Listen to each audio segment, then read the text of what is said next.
Kristo. Kasi kaya tayo makakabit. Ay natin ang awit ng pastor.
Maraming salamat kayo na natitinay mo muli kang dito sa kalagitnaan. Kung saan pa mo, purihin ka at sambahin sa Espiritu at sa katotohanan. Lord God, maraming salamat. Sa lahat-lahat po natin nagkakaroon ng mga biyaya, mga pagpapala sa lampong. At higit sa lahat pa ng mga aming buhay na hirap sa iyo. Lord, maraming salamat. muli.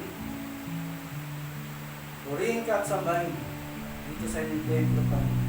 Sa oras na ito, Panginoon, bagamat nandiyan mga pagsubok, mga problema na dinaranas namin, Panginoon, ay narito pa rin kami, Panginoon. Nagsusumikap na makasunod sa iyong kalooban. Lord God, maraming salamat. Maraming salamat, Panginoon. Nagtitinay mo ang gawain na ito, Panginoon. Sa araw-araw, Panginoon, napurihin ka, sambahin. Upang kami makalapit sa iyong kalooban, Panginoon. Lord, maraming salamat. Ganon din, Panginoon, ang mga kapatira na nanonood dito sa live stream na ito, Panginoon.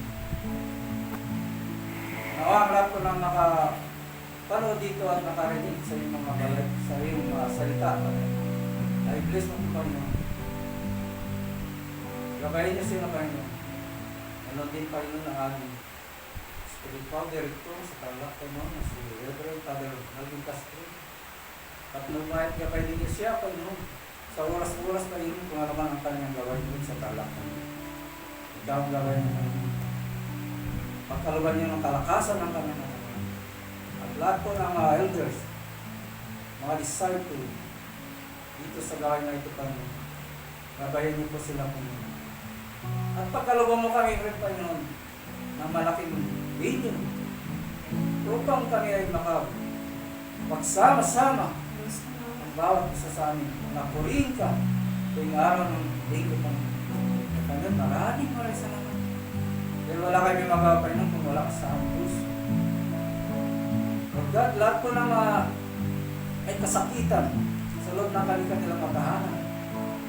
At sa mga hospital, Panginoon, ikaw magpapagaling sa kanila. Hindi mo mapagpalang naman mula ulo ang talang-talang utang. Lahat po naman ng kasakitan mo ay kagaling sa pangalan ng Panginoon Jesus Cristo. Ay lahat na ito sa pagdalaan namin kasama lang yung anak na si Jesus na walang hanggang paliwanag. Glory to God, glory to Holy Spirit. Hallelujah, hallelujah. At sa oras na ito, Panginoon, patuloy ka ng patuloy sa pag-awit namin ng Blessed be the name of the Lord.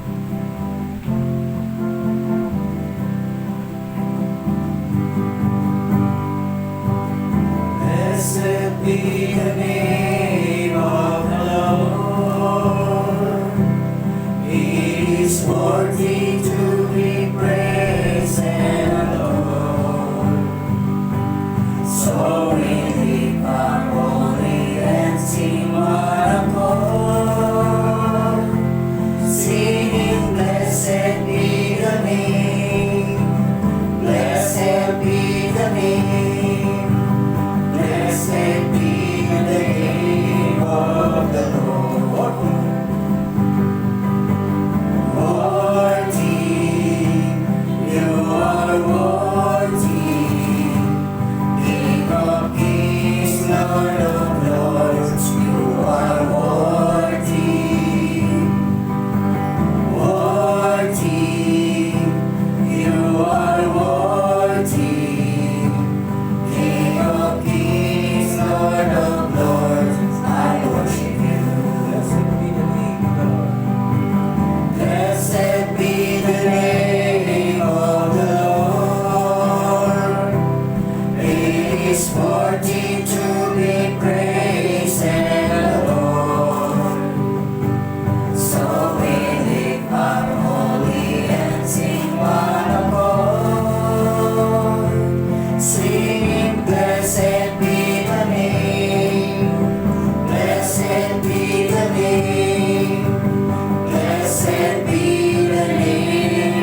Espiritu Santo. Kapag sa unang-una ngayon, magpakailanman, magpasawalang hanggan, siya no. Kalati sa Ama, sa Anak, sa Espiritu Santo. Kapag sa unang-una ngayon, magpakailanman, magpasawalang hanggan, siya Sa no. nag-isang tinig. Luwalhati sa Ama, sa Anak, sa Espiritu Santo.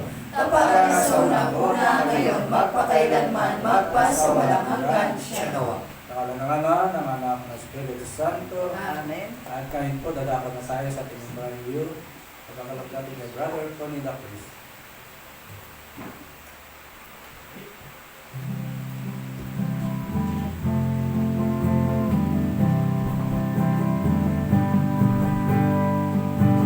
Seek ye first the kingdom of God and His righteousness, and all these things shall be added unto you. Hallelujah, hallelujah.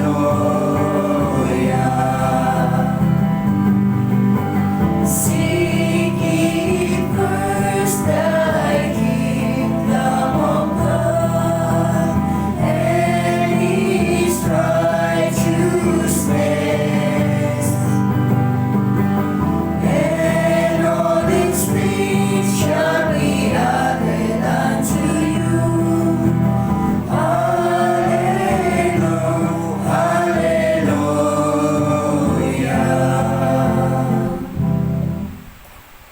Samatin nawa ang pagpapala at pag-ibig ng Panginoon. Amen. Pagbasa ayon sa aklat ni San Mateo. Papuri sa iyo, Panginoon. Noong panahon iyon, iniwan ni Jesus ang mga tao at pumasok sa bahay. Lumapit ang kanyang mga alagad at sinabi sa kanya, "Ipaliwanag po ninyo sa amin ang talinghaga tungkol sa masamang damo sa bukid." Ito ang tugon ni Jesus. Ang anak ng tao ang naghahasik ng mabuting binhi. Ang bukid ay ang sanlibutan. Ang mga taong pinaghaharian ng Diyos ay ang mabuting binhi at ang mga taong pinaghaharian ng Diablo ay ang masasamang damo. Ang kaaway na naghasik ng mga iyon ay walang iba kundi ang Diablo. Ang pag-aani ay ang katapusan ng daigdig at ang mga anghel ang mga tagapag-ani. Kung paanong iniipon ang mga damo at sinusunog, gayon din ang mangyayari sa katapusan ng daigdig. Susuguin ng anak ng tao ang kanyang mga anghel at ipunin nila mula sa kanilang pinagaharian ang lahat ng naging sanhi ng pagkakasala at ang lahat ng gumagawa ng masama at ihahagis sa maningas na pugon.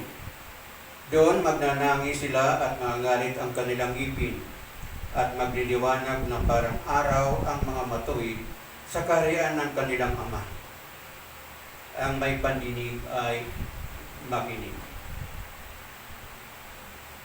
Mga kapatid, itong mabuting balita ng kaligtasan. Pinupuri ka namin, Panginoong Jesucristo. Magandang umaga po sa lahat ng ating mga taga-panood, mga taga-subaybay sa online, maging dito man po o sa labas po ng ating bayan. Gayun din po ang ilan lang na nandito ngayon sa ating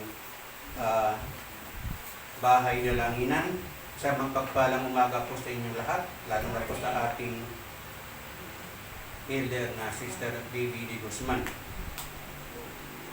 Ang ating pong binasang Ebanghelyo, ito po ay ayon sa sulat ni San Mateo, ito po ay naghahayag kung saan mismo ang kanyang mga alagad ay nagtanong sa kanya upang ipaliwanag, upang maintindihan nila ang tungkol sa paghahari, tungkol sa pag-aani ng mga trigo.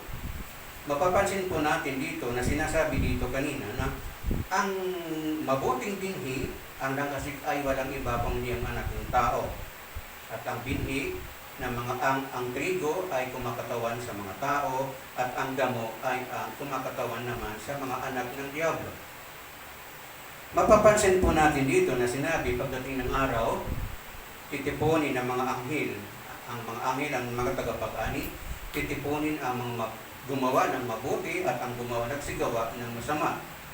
At dito magkakaroon ng pag-iwalay. Dito kanya sinasabi na ang mga gumawa ng matuwid ay magniningning sa kaharian ng kanilang amang nasa langit. Ngunit ang gumawa ng masama, sila naman po ay magngangalit ng kanilang ngipin sapagkat ihahagi sila sa naglalagablab na pugon. Mapansinin po ninyo na sinasabi po niya dito kanina na susuguin ng anak ng tao ang kanyang mga anghel at ipunin nila mula sa kanyang pinaghaharian ng lahat ng magiging sanhi ng pagkakasala. So dito kapansin-pansin, maging tayo, ito po ay isang talinghaga na hindi garantiya kung gaano naman tayo katagal nakasapi sa gawain na ito, kung gaano man tayo naglilingkod sa mga parokya, hindi garantiya na hindi tayo magkakasala. Pansinin po natin sinasabi niya dito na mga nagiging sanhi ng pagkakasala. Ngayon, suriin natin ang ating sarili. Baka naman tayo ang pinagmumulan ng pagkakasala ng ibang tao. Lumalabis na tayo o nakikialam tayo sa mga bagay na hindi naman dapat natin pakialaman. Halimbawa, sa isang gawain, sa isang community, mayroon tayong kanya-kanyang ministry. Kung ang ministry ang pinamumunuan mo, dapat nakapokus tayo doon. Kaya sabi niya, baka para malaman natin kung sino ang pinagmumula ng pagkakasala. So kung ang ministry ay yung pinaghahawakan, pinamumunuan, pati kabilang ministry, pinag-ialaman na natin yun, tayo na rin ang nagiging sanhi ng pagkakasala ng ilan. So hindi garantiya na gaano tayo katagal dito, gaano man tayo naglilingkod, na hindi tayo pinagmumulan sapagkat pagka tayo natututo, nagkakaroon tayo ng tinatawag na spiritual arrogance. Nagiging mayabang tayo. Pati hindi dapat pakialaman, sinasakop mo na. So nagiging sanhi ka ng pagkakasala. Tandaan na sinasabi ng banal na kasulatan na sa darating ang panahon, nagdarating ang pagmumula ng pagkakasala. At tandaan ninyo, sinasabi niya, nakalagim-lagim ang sasapitin ang pagmumulan niyo. So kung pinagmumulan ka ng pagkakasala, pagkakaaway-away, pagkakagalit-galit ng bawat ministry, siguro mag-isip tayo. Baka naman mayroon tayong bagay na mag-focus tayo kung saan tayo nakalaan, doon lang tayo. Huwag na natin pakialaman yung ibang ministry na hindi na mo naman sapo. Sapagkat magkagayon ng ating ginagawa, ikaw na nagiging sanhi ng pagkakasala ng iba. Nagiging sanhi ka ng pagkakahati-hati. Nagiging sanhi ka ng pagkakagulo-gulo. Imbis na tayo ay tinawag na community, sapagkat mayroon kang community, tinatawag po natin ng common union, common purpose. Isang layunin, hindi tayo nag-iiwa-iwalay. But in the end, you have to examine yourself. Baka naman kaya akong pinagmumulan ng pagkakagulo-gulo.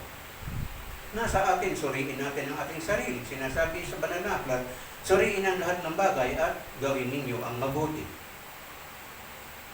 Ngayon, ang tanong natin sa ating sarili, paano natin pinapahalagahan ang karangalan ito na ipinahinasik ng ating Panginoon sa ating mga puso?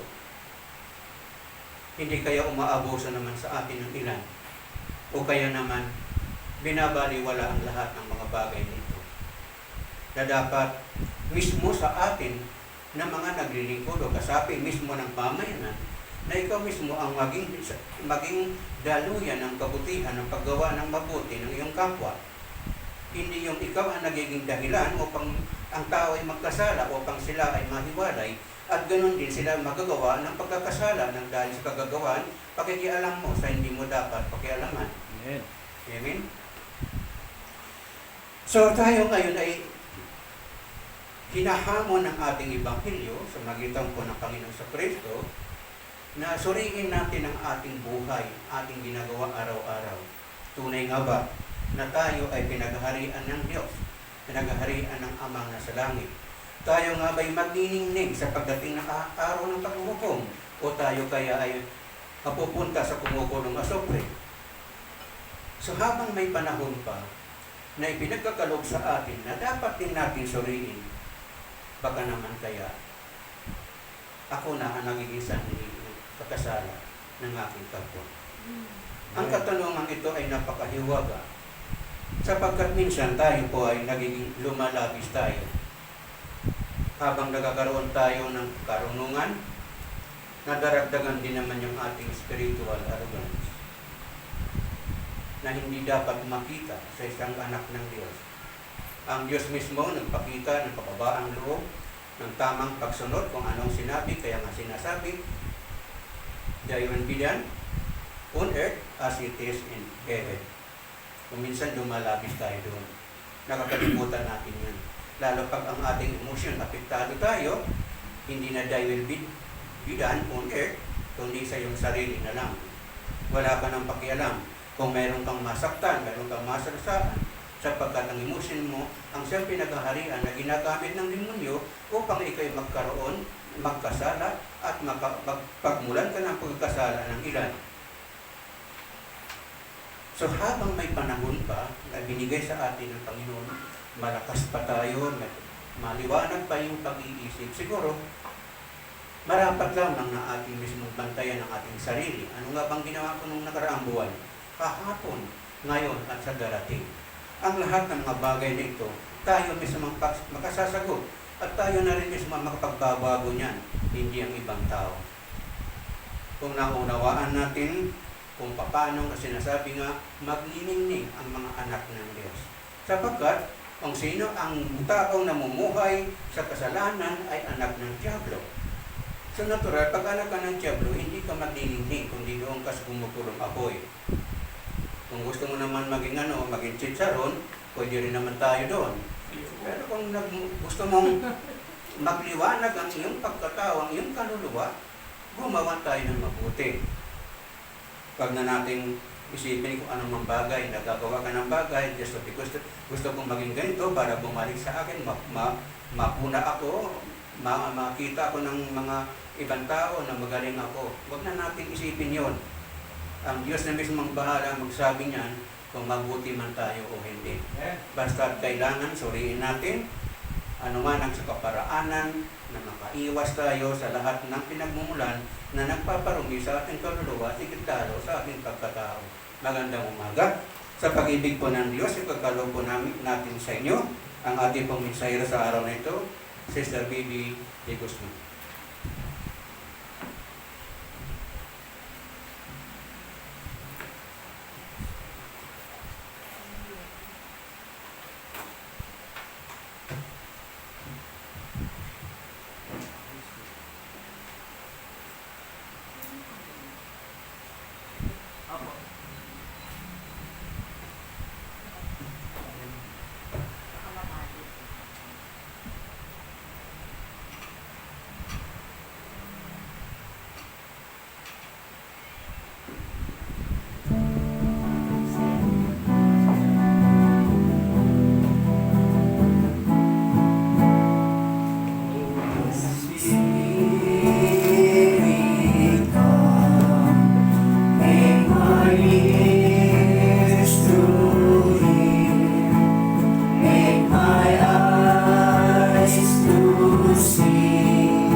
sa aming lahat. Kaya kami naririto, Panginoon. Patuloy ka namin pinupuri, pinasasalamatan sa oras na ito. At narito ako, Panginoon, hindi mo ako karapat-dapat. Marami pong pagkukulang, marami pong kamalian na gagawa sa isip, salita at sa gawa. Patuloy po akong patawarin, Panginoon. Kahabagan, Panginoon. Tulungan sa oras na ito. Na ano man ang mga nasa puso ko, nasa isip, Panginoon, lahat ikaw'y sinusuko ko sa iyo, Panginoon. Gawin mo akong ganang sa oras na ito. Upang maipahayag kita, Panginoon, sa mga tao, sa mga nanonood sa oras na ito. Muli, Panginoon, ibubukan ko lamang ang aking labi, ang aking bibig, at patuloy akong hihingi sa iyo ng karunungan. Na patuloy ka magsasalita, Panginoon, para sa amin. Gamitin mo ako, Lord, sa oras na ito. Nawa ang banal mong Espiritu Santo ang siyang mamuna sa amin sa oras na ito. Maraming salamat, Panginoon. Maraming salamat. Holy Spirit,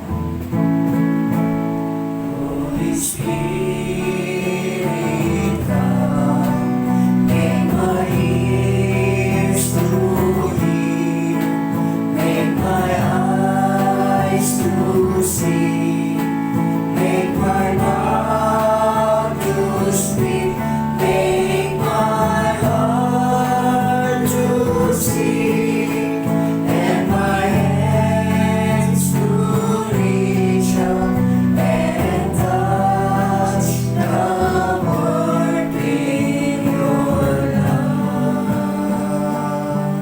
Walhati sa Ama, sa Anak at sa Espiritu Santo. na para na sa unang-una ngayon, magpakailanman, magpasawalang hanggan siya nawa. Walhati sa Ama, sa Anak at sa Espiritu Santo. Na para na sa unang-una ngayon, magpakailanman, magpasawalang hanggan siya nawa. Sabay-sabay po tayong lahat. Luwalhati sa Ama, sa Anak, sa Espiritu Santo, kapara sa unang-una ngayon, magpakailanman, magpasawalang hanggan siya nawa. Sa ngalan naman ng Anak at ng Espiritu Santo. Amen. Hanapin ang Panginoon.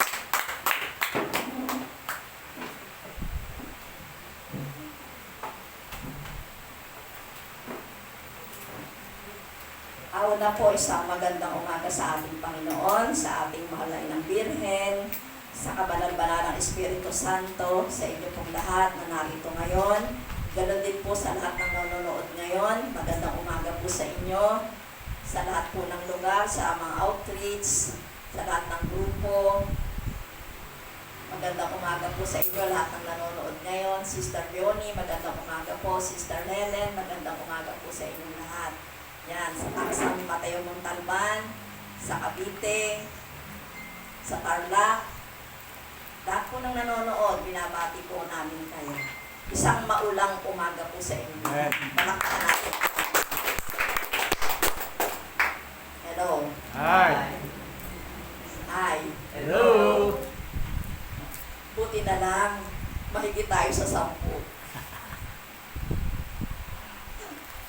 Hindi pa rin magagalit si Lord. Hello. Yan. Kasi minsan, marami tayong dapat gawin sa bahay. Marami tayong pinagdadaanan ng oras. Kaya minsan, napapagod din tayo. Totoo. Amen. Kaya yung topic ko ngayon, itutuloy ko rito. Pagod na ako. Hello, mga nanonood po. Napapagod na ba kayo manood? Huwag kayong mapagod. Kasi hindi niya maririnig ang tinig ng Diyos. Amen? Yan. Yung mensahe ni Lord ngayon, pagod na ako. Parang maraming napagod ngayon. Yan. Maraming napagod kasi isang linggong umuulan. Tapos, pupunta rito. Ako rin gusto ko nang mapagod. Kasi kagabi-gabi na uli ako umuwi. Tapos noong linggo, yan, eto na naman ako, yan, maraming salamat kay Lord na kahit nababasa ako ng ulan, eto pa rin ako, nakatayo, malakas, binibigyan ng kalakasan ng ating Panginoon. Amen. Palakpakan natin. Sabi po rito, itong panahong pinagdadaanan natin ay pwede natin sabihin pagod na ako. Pagod na ako magsuot ng face mask, ng face shield. Pagod na ako na laging social distancing. Di ba? Hindi ka pwedeng makipagkamay, hindi pwedeng magbeso-beso. Yan. Pagod na lagi sa bahay. Yan. Buti na lang nakakalabas tayo ngayon, di ba? Lalo na ang seniors. Yan. Pinakinggan tayo ni Lord. Ayan. Sabi nga, lalo na ang seniors, 65 pataas. At napakarami pa nating pinagpapaguran. Yan.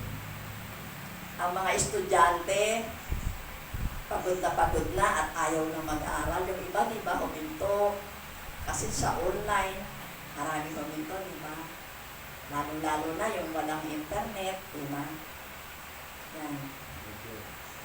Sabi nga, yung iba sa atin, ayaw na maglinis. Ayaw nang mamalengke. Pero si Brother Tony ang sipag mamalengke. Di ba? Kasi pagdating mo sa bahay, di ba nung unang-una, yung bago yung pandemic, pagdating sa bahay, kailangan lagi kang mag-aalcohol, kailangan maligo ka na agad. Yan. At hindi lang ito ang nakakapagod. 2020, di ba 2020, dumating ang bagyo sa Mindanao. Yan. At bumaha. Di ba ang laki ng baha sa Mindanao? Ayan. Natapos ang dalawang bagyong malakas, lumindol, parang ngayon ulit, di ba? Talaga yung kalamidad, di ba? Hindi natin alam kung kailan darating yan. Ayan. Yan, pagkatapos ng lindol, pumutok ang Taal Volcano. Ngayon umulit. Di ba? Oh. Paulit-ulit, ito na ayaw ko na sabihin.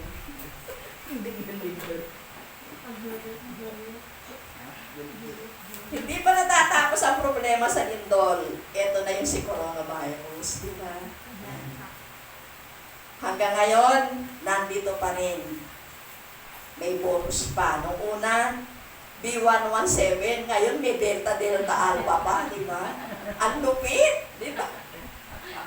Ayaw niyang umalis. Parang nagustuhan niya sa Pilipinas, di ba? Kasi, ang daming pasaway sa Pilipinas. Hello? Di ba totoo? Ayan. Ang daming kamag-anak ng COVID-19, ano?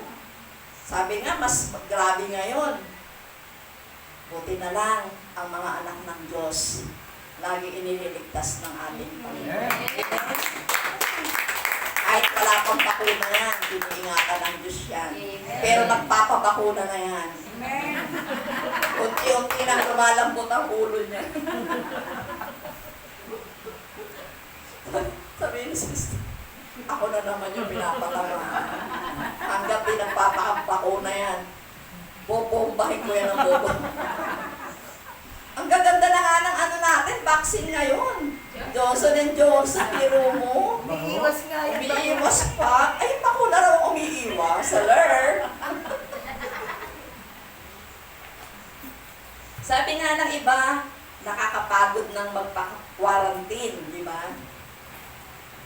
Pero sabi nga, alam niyo ba na mas mahirap ang dinanas ni Noah sa pagkukwarantine. Yan. Pag binasa mo ang Genesis 7 hanggang 8, doon mo malalaman ang tagal ng pinaghintay ni Noah. Kilala niyo si Noah? Amen. O yung iba? Di ba nagte-text sa inyo? Hindi niyo kilala. Siya yung gumawa ng daong na malaki. Yan. Sa Bible, yan. Pag nagbasa kayo, Genesis, mula sa 7 yan. Sabi nga, gumawa siya ng malaking barko. Kumbaga sa kwan, daong, malaking barko. Di ba ang hirap nun? Sabi nga, 150 days, biro mo, ang tagal. Eh di ba, 40 days, 14 days lang ang quarantine, di ba? Pero si Noah, 150 days na lumutang sa tubig, nalampas sa kabundukan ng taas. At 150 150 days na bago bumaba ang tubig. Yan. Ngayon, bago lumabas ng daong, naghintay pa ng 40 days. May tubig pa. Malaki pa yung tubig. At nagpalipas pa ng 7 araw bago binuksan yung daong. Pero dito pag binasa natin, maraming namatay. Pag binasa natin to sa Bible, maraming namatay. Sino walang at ang mag-asawa at ang mga anak at ang mga paris-paris na hayop ang naligtas. Diba sa unang tipan yan, sa lumang tipan. Bakit sila lang ang iniligtas? Kasi mahal ng Diyos si Noah. Mga sunurin. Buti na lang alam ni Sister Lane na masunurin. Bakit siya niligtas? Kasi nga masunurin siya. Kayo, masunurin ba kayo? Amen. Medyo? Ano yan? Medyo lang. Hindi pa full. Half lang. So kung masunurin ka, ililigtas ka rin ng Diyos. Diba? Masunurin naman tayo kasi pag may gawain, dumadalo tayo, di ba? Kung ano yung sinasabi, sumusunod tayo. Pero kung minsan, sumisip lang, di ba? Pero okay na rin yun kasi nando na yung pagsunod, di ba? Nando na yung paglilingkod natin sa Panginoon na kung minsan kulang, pero sabi nga kahit kulang yan, tinitignan pa rin niya ng Diyos. Amen? Palakpakan natin ang Panginoon. Sabi nga, pagka dumarating yung mga pagsubok na ganyan, dapat nakahanda tayo sa hirap. Nakahanda ba kayo? Parang walang audience.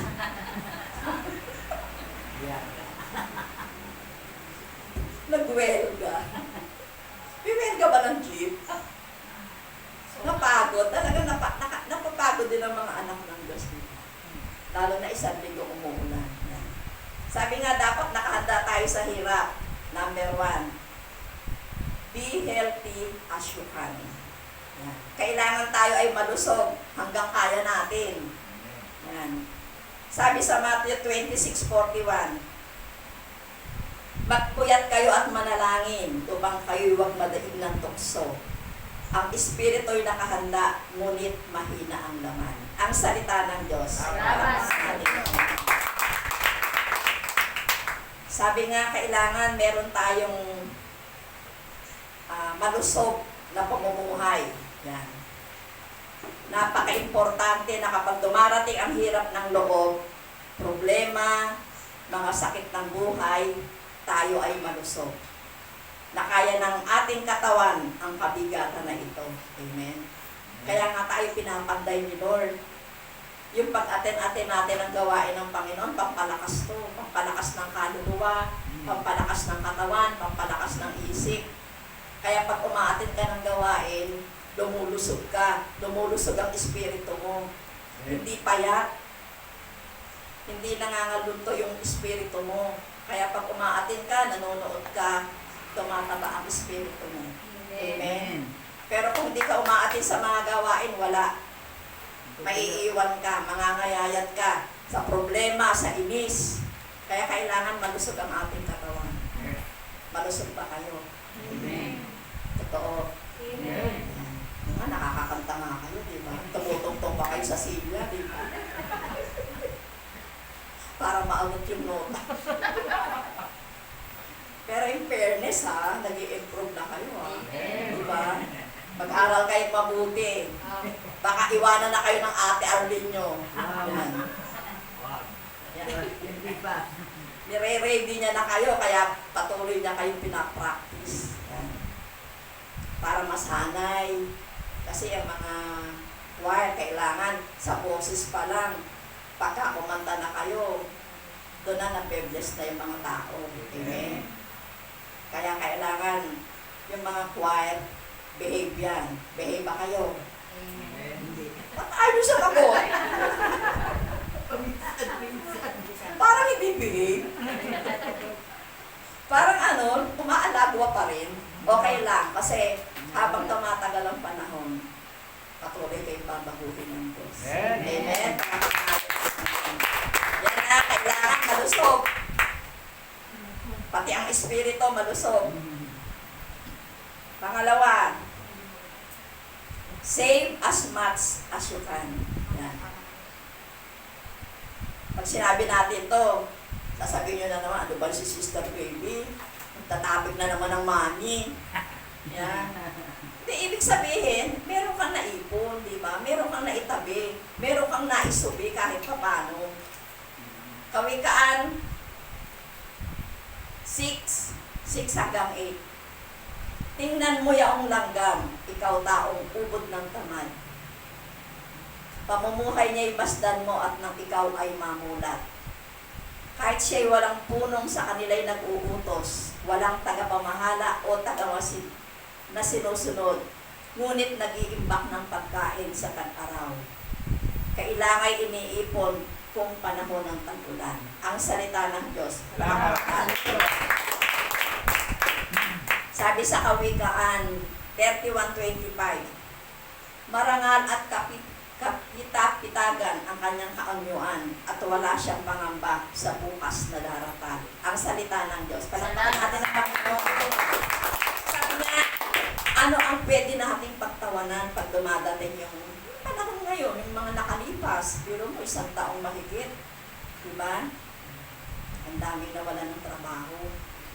Nakakalungkot yun, diba? Pati ang mga jeep, naka-stack ngayon. Diba? Parang pag inisip mo, lahat nawala. Talagang nawala ng ang mga tao, diba? Naghirap. Paano kung wala kang itinago? Kahit konti. Diba? Sabi niya, gutom. Nagutom ba kayo? Hindi naman po. Diba? Ang mga anak ng Diyos hindi ginutom. Diba? Kasi meron tayong ano ba yung tawag doon? Merong nagpo-provide sa atin. Napakapaubos na yung ayuda nyo. Ayan, malapit nang dumating yung ayuda nyo, Mayor. Nakungunti. Si Yorme. Oo. Si Yorme. Ano ba tawag doon? Yorme. Yorme. Yan, yung anong lugar to? Sa lugar ng Cavite. Sabi ni Yorme, lalaki ng bahay nyo, no? Mauubusan ba kayo ng biyaya? Pero yun ang yung pagkakaiba kahit maliit ang bahay, malaki ang bahay. Dito sa Maynila, nakakatuwa. Diba? Lahat meron. Totoo. Sa ibang lugar, hindi ganun, no? Sa Caloocan, hindi. Oo. Sino lang Pinipili, oo. Sino lang mabibilis? Oo, kaya nga, diba? Pero dito, diba, sa Pasig, Pantay. ang lalaki ng nila, ng bag nila. O, nakakatawa, diba? Sana ganun ba? Walang pinipili. O, diba? Eh, kung wala kang naipon, wala kang naitabi, diba ang daing ng tao? Wala na nga kaming paano pa kami maghahanap buhay? Yung jeep namin, naka-stack up na lang. Yung iba, pinalad. Dahil, diba, nagluto sila ng pagkain, diba? Kaya nabuhay sila. Paano yung iba na walang abilidad? Di ba, maghihintay na lang yan kung ano ibigay sa'yo. Kaya ang daing ng tao, naghihirap sila, di ba? Yeah. Pero ang mga anak ng Diyos, hindi halata na hindi kumakain. Hello? Ay. Kasi nagtatabaan, di ba? Totoo, hindi. Oo, di ba? Kaya iba nga yung naglilingkod sa hindi naglilingkod. Kasi kayang i-provide ng Diyos yung mga pangangailangan natin. Yeah. Amen? Yan. Palakpakan natin si Diyos. Number 3, sabi nga, dapat marami tayong alam. Kawikaan 24:5. Ang karunong ay higit sa mabuti kaysa kalakasan. Ang salita ng Diyos. Palakpakan natin ang Panginoon. Sabi nga, ang karunungan ay kapangyarihan. Knowledge is power. Yan. Dapat marami tayong alam. Maghanda tayo sa pagdating ng calamities. Makihalubilo, huwag laging nagmumukmok. Lagi kang nagsosulo. Pag tinatanong ka, hindi ko alam. Diba? Nagmumukmok ba kayo? Hindi. nung nagkaroon ng pandemic, di ba maraming na-stress? Maraming di ba, kasi hindi nakakalabas. Ayaw nila lumabas eh. Oo. Eh, paano ka lalabas kung wala kang pera? Di ba? Minsan, sabi nung iba, ano pang bibili namin? Ano pang grocery namin? Wala naman kaming pera. Di ba? Ganyan ang marirewit mo. Kaya kung minsan, kailangan nga marami tayong alam. Yan. Kaya lang pag nagsosolo ka, hindi alam ng kapitbahay mo na wala ka palang kakainin. Di ba? Dapat, magsasabi rin tayo. Wala kaming ganun, wala kaming ganito. Hindi naman pagdaing yun, paminsan-minsan lang yun. Amen. Naranasan ba natin yun? Uy! Hindi nga po. Padayon sa... Kasi payayaman kayo eh, no? Payayaman ang anak ng Diyos, di ba? Hindi nauubusan. Yung, nila, yung lagayan ng bigas, hindi natutuyuan. Ay, lagayan ng langis, hindi natutuyuan. Yung banga ng bigasan, hindi nawawala ng laman. Ganun ang mga anak ng Diyos. Totoo, hindi? Oo, di ba pag mauubos na yan, oo, may dumarating. Diba? Hindi disgrasya, grasya ang dumarating. Amen? Eh kasi pag di ka lingkod ni Lord, hindi ko naman sinasabi yung lahat na disgrasya, hindi. Kasi iba nga yung nagsusulit ka sa Panginoon. Yung nagbibigay ka sa Panginoon, pagdating ng araw, doon tutulong sa'yo ang Diyos. Merong yun eh, yung bigay ka ng bigay, kala mo, hindi nakikita ni Lord, pero pagdating ng araw na wala ka na, diyan mo makikita kung paano kumilos ang Diyos. Amen? Palakpakan natin ang Panginoon. Number 4. Be as happy as you can. Whenever, wherever, however possible, kailangan marunong tayo magsaya. Sabi po sa mga ngaral 7:14, magala ka kung mainam ang takbo ng lahat ng bagay. Sa panahon ng kahirapan ay isipin mong parehong ipinadadala ng Diyos ang kaligayahan at kahirapan. Sino ang nakakaalam kung ano ang mangyayari bukas? Ang salita ng Diyos. Palakpakan.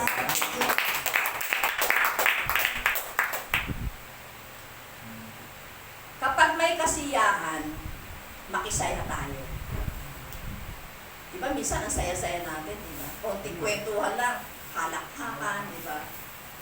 Kahit walang ulam, masaya. Kahit nilagyan lang yan ng gulay-gulay, diba? Masaya tayo. Totoo. Diba? Yan. Kapag may kasiyahan, makisaya tayo. Kung may kantahan, sayawan, makisali tayo. Yan. Hindi naman yung magdamagan tapos may inuman, hindi ganon. Hindi ko sinabi makipag-inuman kayo. Pagka sasaya lang, di ba? Pagkantahan, di ba? Oo. Pero walang alak-alak. Yan. Makisali tayo kung may kainan, habang may panlasa pa tayo. Hanggat kaya mong kumain, kumain ka na kumain. Makikain tayo, makisaya tayo. Mag-enjoy tayo sa buhay. Yan. Lalo na yung matatanda. Di ba? Sabi nga, huwag kayong mahiyang sumaya. Minsan, di ba? Yung iba, ayaw makikitawa. Di ba? Tayo halak-hakan ng halak-hakan. Pag wala nang gawain, siyempre ipakita naman natin na pag nagsasaya tayo, masaya tayo. Kasi akala ng iba, pag banal ka, laging Biyernes Santo. Diba? Hindi Yan. Hindi ka dapat Biyernes Santo. Pag may Biyernes Santo, meron din Pasko. Amen? Iba-iba ang panahon. Hindi mo alam ang kinabukasan. Hindi mo pwedeng ipagyabang yung malayo pa. Sabi nga, kung may opportunity na maging masaya, maging masaya. Ang taong laging nasa Diyos, laging maganda ang aura. Tignan nyo nga yung katabi nyo.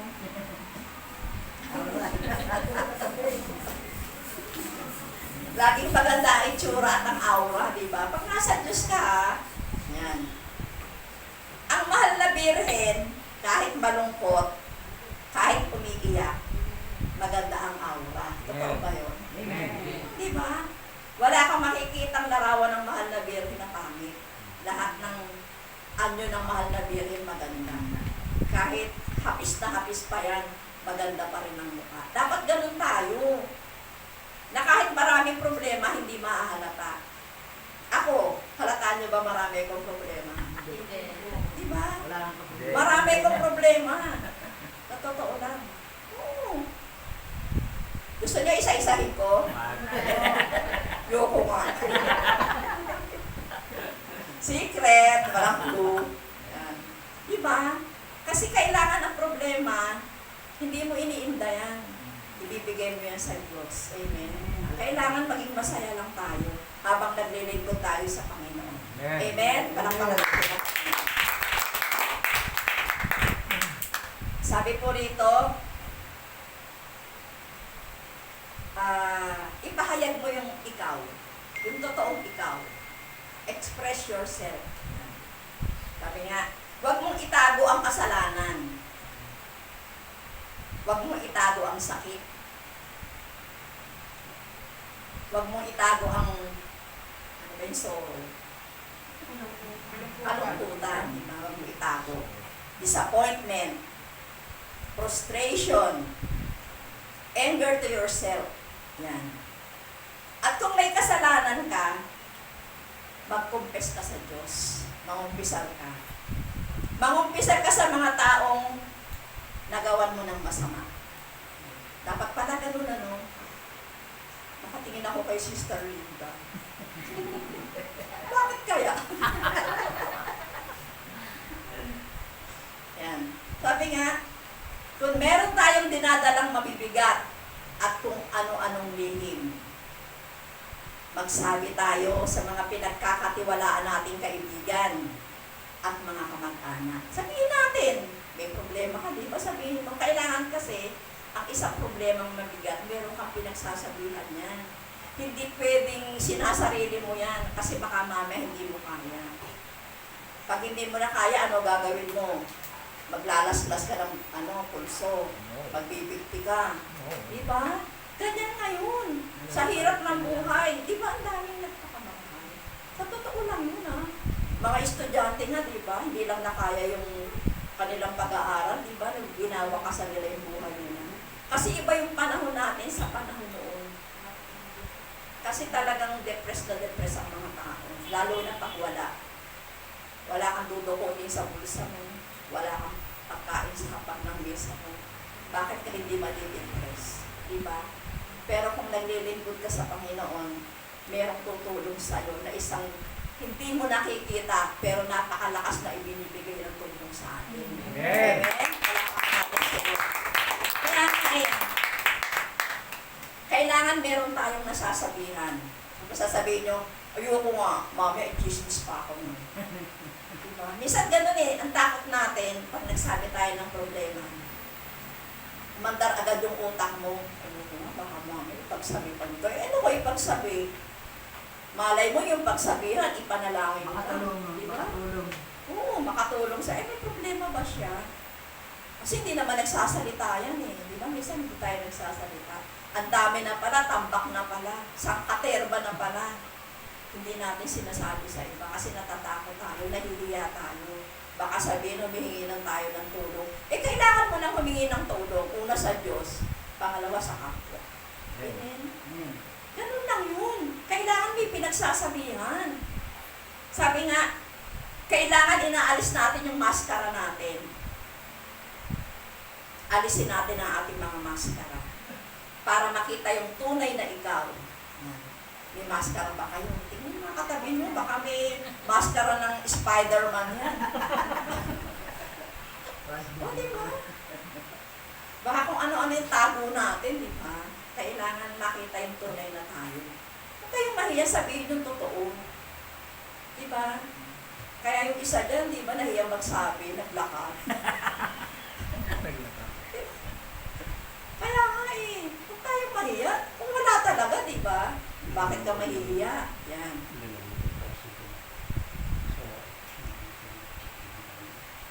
Sabi nga, kung ano ang ating mga pag-aalala, insecurities, mga takot, masasabi natin yan. Sabi nga, huwag kang mag-pretend na ikaw ay Superman o kaya ay Superwoman, na kaya mo lahat. Yan. Lagi tayo nagkukunwari. Idinidinay natin ang mga problema. Ayaw mo sabihin, may problema ka na pala, napakabigat, ayaw mo pang sabihin sa mga mahal mo sa buhay. Alam niyo ba ang problema, nakakapangit? Nakakakulubot ng mukha. Hello? Oo, totoo, di ba? Pagka kinimkim mo yan, papangit ka, kukulubot ang mukha mo. Dapat hindi tayo natatakot tanggapin ang ating kahinaan. May kanya-kanya tayong kahinaan, di ba? Kung ang kahinaan mo, pagkain, o di ba? Eh wala kang makain. Ayaw mong magsalita, o di mangangayayat ka. Di ba?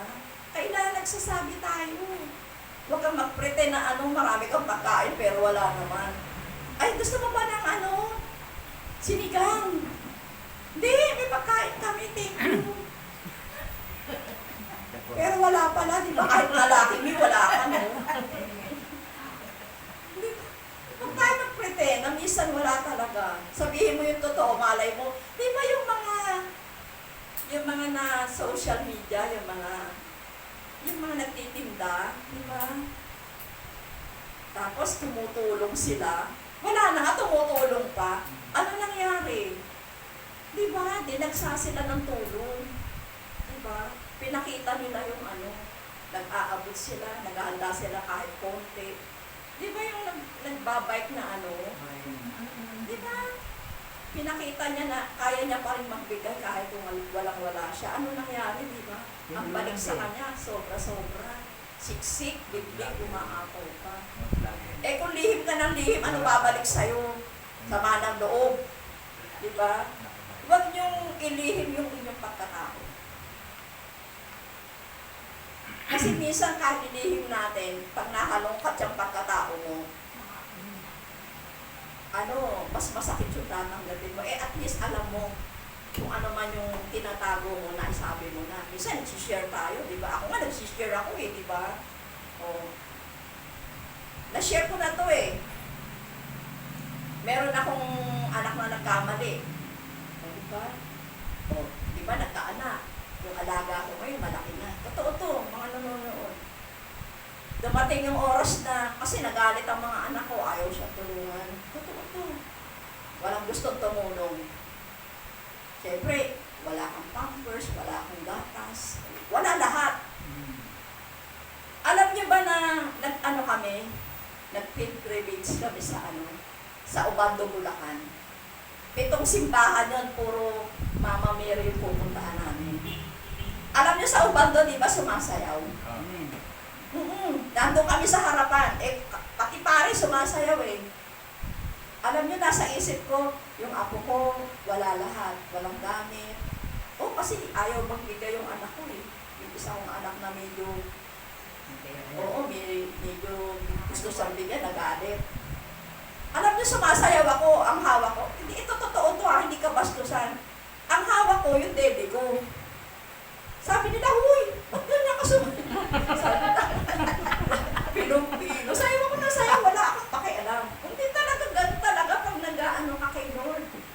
Kasi naano ko parang dala-dala ko yung bigat. Pero sumayaw ako. Sabi nila sa akin, huy, ba't ganyan ka? Sabi ko, walang panggatas yung abo ko Sabi ko, gano'n.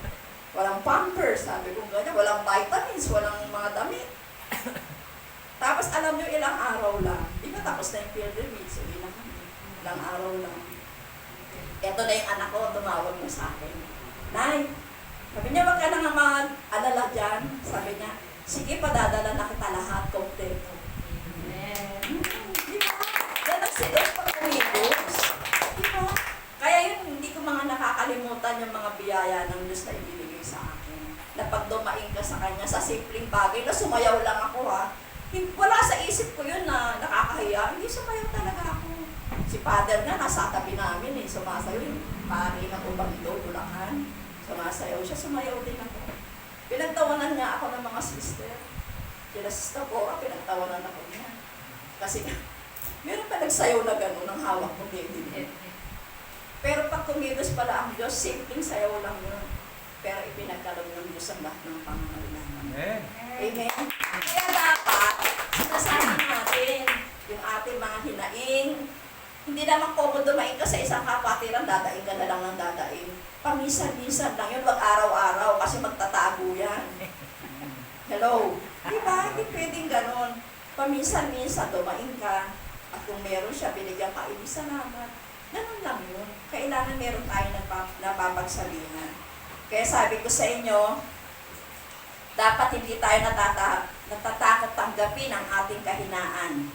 Pumunta tayo sa ating mga kaibigan. Pag-pray nyo naman ako, sabihin nyo ganon. Hindi ko na kaya ang mga dala kong problema. Lalo na sa mga kinikimkim natin mga problema, hindi natin masabi-sabi. Kailangan sinasabi natin. Malakas makasira yun ang ating kalooban, ng ating katawan. Ang mga problema, nakakasira yan. Amen? Amen. Hello? Totoo ba yun? Amen. Amen. Palakpakan natin.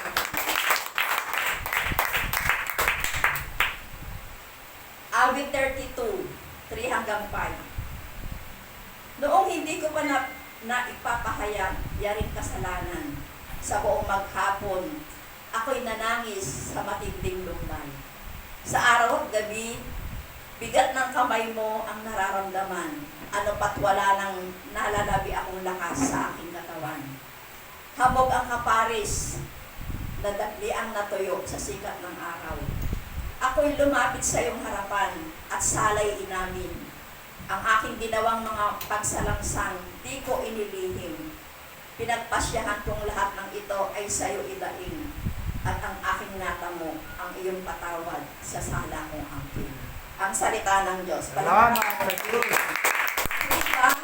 Kailangan hinahayag natin yan. Hindi lang sa tao, kundi sa harapan ng ating Panginoon. Siya yung bahala. Kikilos siya. Yung inaakala mo hindi ka naririnig ng Diyos, pag kumilos ang Diyos, kumpleto. Bibigay niya sa iyo yung pangangailangan mo. Amen.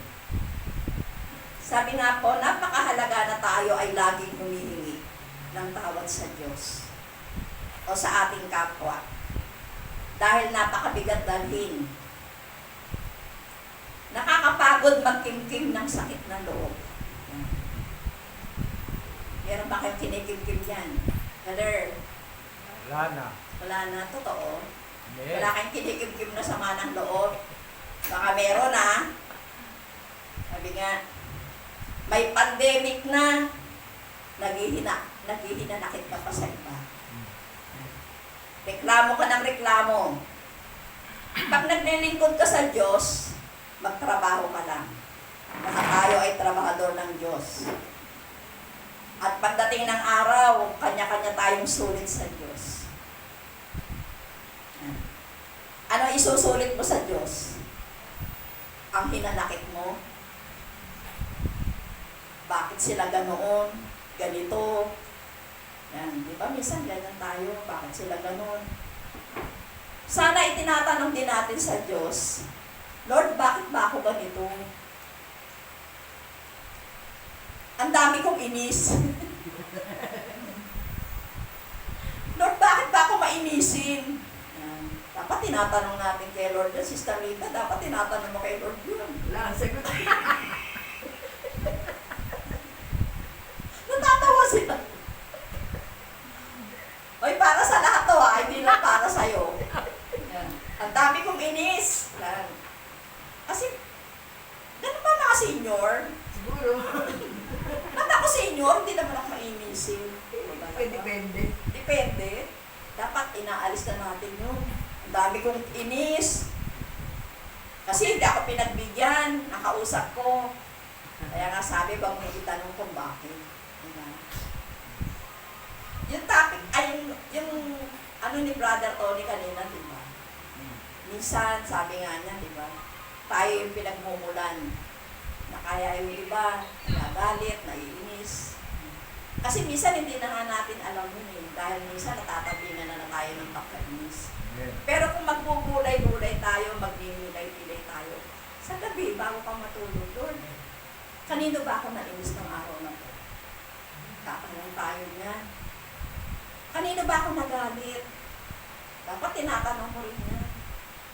Kasi alam nyo, di ba pag nagtatrabaho ka sa ubasan ng Diyos, ako pag uwi ko ng bahay, naghayo ako, di ba? Pagdating ko ng bahay, pagdating ng gabi, Lord, thank you. Nakahayo ako, nakaganap ako. Thank you, Lord, nakahulog na naman ako ng utang sa iyo. Di ba ang dami nating utang sa Diyos?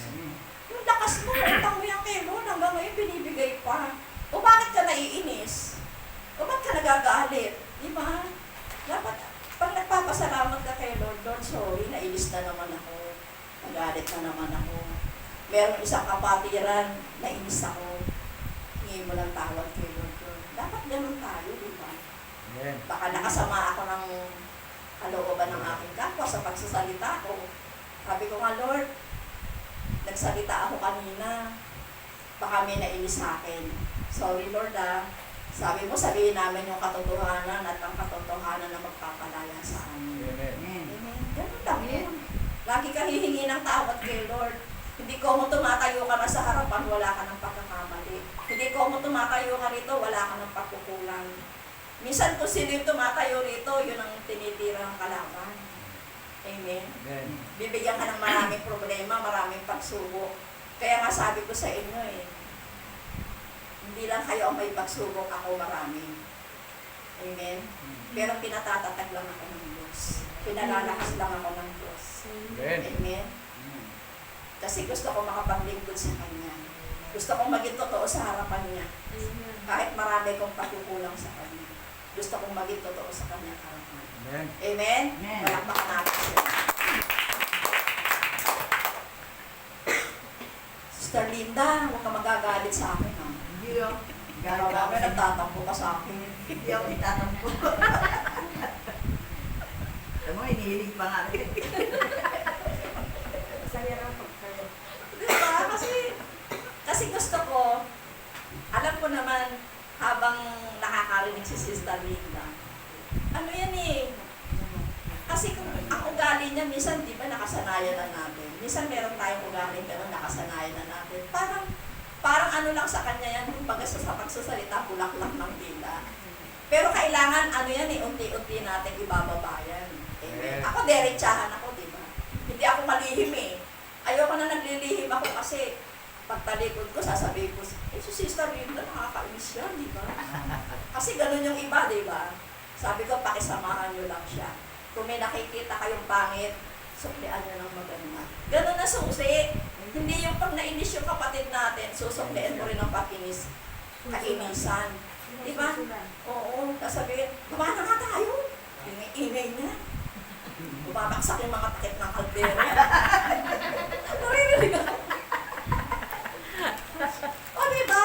Kailangan, susuklian din pa natin ang maganda yan. Hindi yung nainis na siya, susuklain mo pa rin ang pagkainis. Ganun lang yun.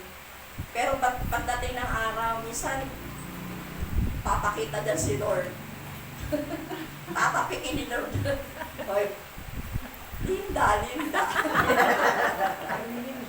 Kasi sabi rito, Lucas 10:41 hanggang 42. Ngunit sinagot siya ng Panginoon, Marta, Marta, naliligalig ka at kabalang-kabala sa maraming bagay. Baka marinig mo, Linda.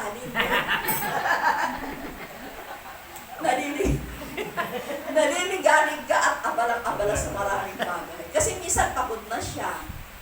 Kaluluto, di ba? Dami niyang ginagawa. Pero sabi rito sa 42, ngunit isa lamang ang talagang kailangan. Pinili ni Maria ang lalong mabuti at ito'y hindi aalisin sa kanya. Ang salita ng Diyos. Diba? Minsan ganun na kasi walang nagsasabi sa kanya. Ako medyo malakas-lakas yung loob ko. Kasi pag nagalit siya, di para siya nagtampo sa bigas. Diba? Kasi alam mo ang mabuting kaibigan. Ganito ang mabuting kaibigan, sinasabi mo yung mali ng kaibigan mo. Diba? Minsan sabi niya, maganda ba yung suot ko? Kaibigan mo siya, hindi bagay nga sa'yo Diba?